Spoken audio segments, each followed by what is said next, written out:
কামৰূপ জিলাৰ ২৫ নং ৰাভা হাছং স্বায়ত্তশাসিত পৰিষদৰ ২০২৩-২৪ বিত্তীয় বৰ্ষৰ পুঁজিৰ ৭ লাখ টকাৰ ব্যয় সাপেক্ষেৰে মেৰামতি কৰিলে বকৰ হাহিম ৰাজ্যিক চিকিৎসালয়খন। আজি এই চিকিৎসালয়খন আনুষ্ঠানিকভাৱে শুভ উদ্বোধন কৰে ৰাভা হাছং স্বায়ত্তশাসিত পৰিষদীয় সমষ্টিৰ কাৰ্যবাহী সদস্য সোণাৰাম ৰাভাই।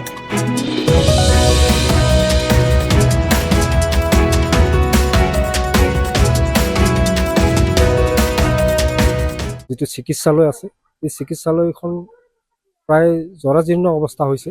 এই জৰাজীৰ্ণ অৱস্থা হোৱাৰ কাৰণে ৰাভা হাছং স্বায়ত্তশাসিত পৰিষদৰ ফালৰ পৰা মেৰামতিৰ কাৰণে ৭ লাখ টকা দিয়া হৈছে আৰু ৭ লাখ টকাৰে আজি এই গৃহটি মেৰামতি কৰা সম্পূৰ্ণ হোৱাত আজি শুভ উদ্বোধন কৰা হ'ল, যাতে এই অঞ্চলৰ বসবাস কৰা আটাইবোৰ জাতি জনগোষ্ঠী এই অঞ্চলৰ জনসাধাৰণে যাতে স্বাস্থ্য ক্ষেত্ৰত অৰ্থাৎ ইয়াত চিকিৎসা কৰাৰ কাৰণে প্ৰাথমিক চিকিৎসা লোৱাৰ কাৰণে যাতে সুবিধা হয়, তাৰ কাৰণে এই গৃহটি পুনৰ ৰিপেয়াৰিং কৰি দিয়া হৈছে। এইখিনি